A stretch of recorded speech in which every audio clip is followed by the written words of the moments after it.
Kenapa kamu harus mempunyai kontrak kerjasama? Yaitu adalah karena mari nge-vlog di Kebun Desain.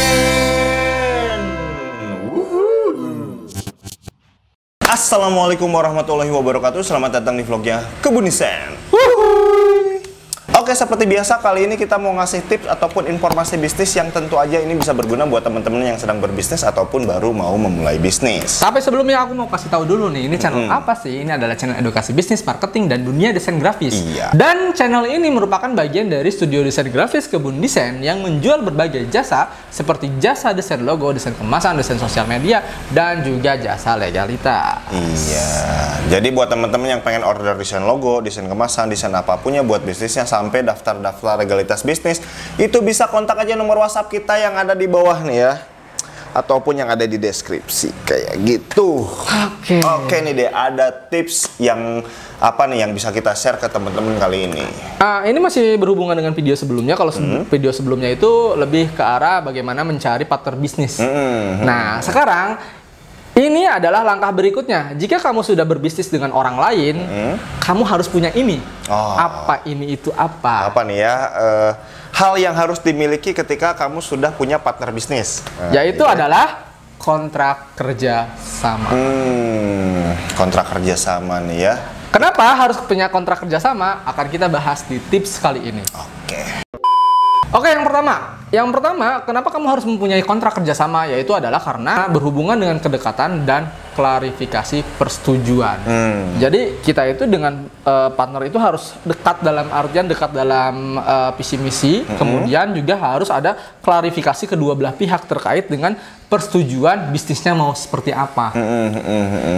Misalnya dalam bermain sahamnya berapa persen, terus aset yang dimiliki apa, terus kontribusi kamu apa, terus itu kontribusi, terus juga pekerjaannya apa.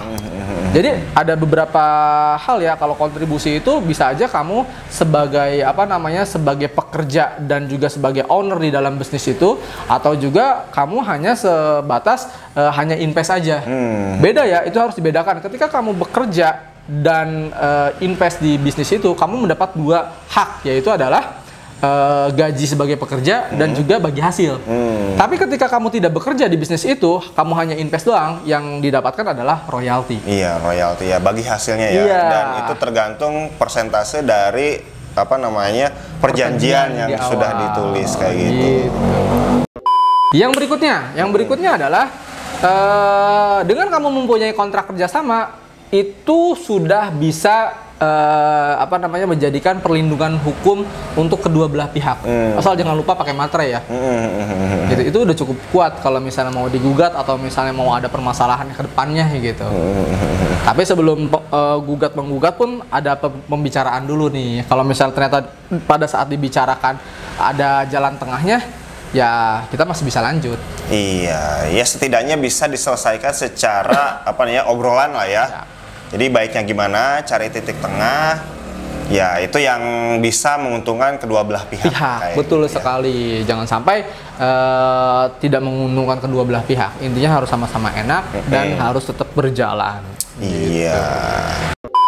Yang berikutnya, ya kita sih sebenarnya jangan terlalu percaya sama yang namanya orang percaya mah hanya pada Tuhan ya. Jadi di dalam kontrak kerja sama ini itu lebih ke mengamankan kepercayaan. Jadi kita awalnya nulisnya seperti ini, A B C D F G H I J K. Nah, terus teman kamu nulisnya A B C D sampai K. Ya itu kan kepercayaan masing-masing ya kan ya. Terus dibubuhkan di dalam sebuah kontrak. Jadi kalau misalnya ada yang melanggar, ya berarti itu bisa digugat. Gitu. Ya, jadi kepercayaan itu tertuang dalam selembar kertas hukum gitu ya, yang berkekuatan hukum ya. Gitu. Jadi semakin menguatkan lah kita percaya sama seseorang itu dibuktikan. Nah, ibaratnya kepercayaan kita itu dibuktikan dengan kekuatan hukum kayak Betul gitu. Sekali. Jadi aman, tenang kedua belah pihaknya gitu. Kalaupun ada terjadi masalah, ya udah tenang gitu. Gitu loh. Nah, yang berikutnya adalah mengatasi perubahan kondisi. Misal seperti ini. Oke, ternyata kamu pada saat berbisnis dari 5 tahun yang lalu, kamu dan rekan kamu itu belum pernah mendapatkan gaji sepeser pun. Dalam artian duit mah dapat, tapi belum bisa digaji gitu, ngerti nggak, No? Iya. Beda ya gaji dengan apa namanya bagi hasil gitu. Yang didapatkan selama ini adalah bagi hasil.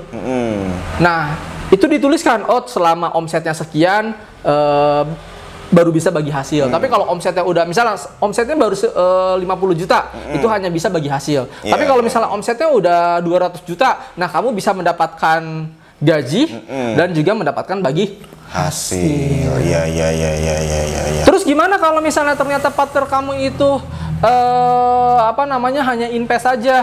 Oh ya, berarti selama misalnya selama dibagi hasil, biasanya selama bagi hasil dapatnya 50-50. Oh, kalau misalnya ternyata dia invest saja tapi belum mencapai titik 200 juta misalnya. Oh, tadinya 50%, ya berarti ya kamu karena tidak kerja, kamu dapatnya 25% aja ya. Itu fair kan? Iya. Ya, yang persentase itu tentu aja bisa hasil dari obrolan lah ya. Betul sekali. Obrolan nanti dituangkan ke ke kertas kayak gitu, perjanjian seperti itu. Nah, tapi kalau misalnya ternyata sudah dapat 200 atau 300 juta, ya kamu bisa nuntut, kamu harus dapat gaji juga, harus dapat presentasi juga, seperti itu. Intinya semuanya dituliskan di dalam kertas kontrak kerjasama itu.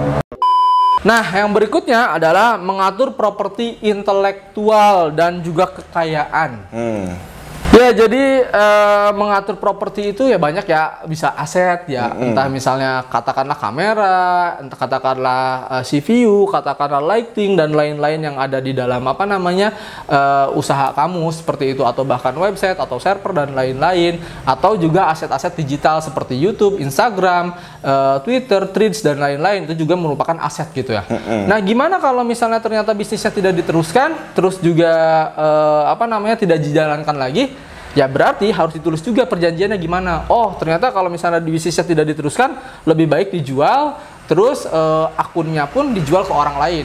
Atau misalnya tidak diteruskan dalam artian tidak dijual, tidak ada yang mau beli bisnis ini misalnya. Ya akunnya jangan dipakai, akunnya di delete account, kamu masing-masing berjuang dari awal lagi, dari nol lagi. Gitu. Itu lebih fair. Jadi semuanya dilakukan dengan keterbukaan dan dengan kesetaraan kedua belah pihak. Ya, itu ya, ketika ada aset-aset yang kalau bisnisnya itu misalkan berhenti, kan ada aset-aset tuh ya. Kalau di pabrik itu ada ya lahan, ada gedung pabrik, betul, ada mesin-mesin kayak gitu ya. Itu kan kayak kasus-kasus sekarang yang pabrik tekstil ya. Kan banyak yang gulung tikar tuh. Ya, aset-asetnya itu ada yang dijual karena tidak bisa operasi lagi. Yang itu mungkin sama owner-ownernya ya dibagikan atau buat jadi gaji karyawan yang terakhir kayak gitu ya. Nah, seperti itu. Atau ya mau tetap dilaksanakan ya tadi sesuai perjanjian yang tertulis, apakah itu nanti ada royalti atau apa gitu ya. Atau kasnya dibagi-bagi, atau kasnya dibagi-bagi, misalnya kayak gitu. Seperti itu ya. Nah, yang berikutnya adalah pengaturan keuangan. Ingat ya, kalau yang namanya berbisnis itu di kontrak kerjasama juga harus dituliskan nih pengaturan keuangan. Tadi kan kita udah singgung ya di awal ya. Jadi pengaturan keuangan itu gimana maksudnya? Jangan pernah mencampur adukan urusan rumah tangga atau misalnya keuangan rumah tangga dengan keuangan perusahaan gitu. Tapi kalau misalnya oke lah, kamu masih di sini masih numpang di rumah partner kamu gitu ya. Misalnya usahanya itu di kontrakan atau di kos-kosan atau misalnya di ruko teman kamu misalnya kayak gitu. Ya kamu harus ada tahu dirinya lah, entah itu bayar listriknya setengah-setengah gitu kan ya, bayar airnya setengah-setengah, terus atau misalnya bayar internetnya full karena yang menggunakan kita di dalam bisnis itu. Ya pokoknya diatur sedemikian rupa yang tidak memberatkan sebelah pihak. Betul. Jadi ya pengeluaran, pencatatan keuangan gitu ya, penggunaan keuangan itu diatur sedemikian rupa supaya enak ke semuanya gitu. Betul. Ya. Perusahaannya berjalan, penggajian berjalan, pembagian keuangan berjalan gitu ya, dan kas-kas operasional semuanya terpenuhi lah seperti sehat itu. Lah. Gitu. Karena sebenarnya dalam berwirausaha itu adalah bukan hanya sekedar omset yang gede. Omset yang gede tapi hutang lebih gede itu percuma. Yang bagus adalah di dalam sebuah perusahaan atau di dalam sebuah bisnis, mau gede mau kecil, itu adalah arus kasnya. Arus kasnya itu mandek atau enggak gitu. Arus kasnya itu bisa jalan atau tidak gitu. Keluar masuknya tercatat dengan baik. Baik atau tidak. Gitu ya. Gitu. Itu yang paling penting. Itu yang bisa menyebabkan usaha itu berjalan dengan lama. Tapi kalau misalnya setelah 5 tahun ada evaluasi, tidak naik-naik atau misalnya memberatkan banyak pihak, ya wajib kamu harus memikirkan strategi lain. Iya. Ya, itu aja sih tips kita kali ini terkait dengan kontrak kerjasama. Ya, mudah-mudahan bermanfaat ya buat teman-teman yang sedang menonton video ini. Jika dirasa suka, jangan lupa di like, di komen, di subscribe, dan jangan lupa juga di share ke teman-teman kamu yang sedang membangun perusahaan bersama kayak gitu ya. Semoga bermanfaat. Jadi nggak bingung-bingung lagi tuh ya perkara soal ngebangun perusahaan bersama kayak gitu. Oke, kalau pengen mendukung kita juga buat edukasi, bisa klik tombol dolar di bawah. Yes. Oke, thank you. Sampai jumpa di vlog kita selanjutnya. Bye-bye.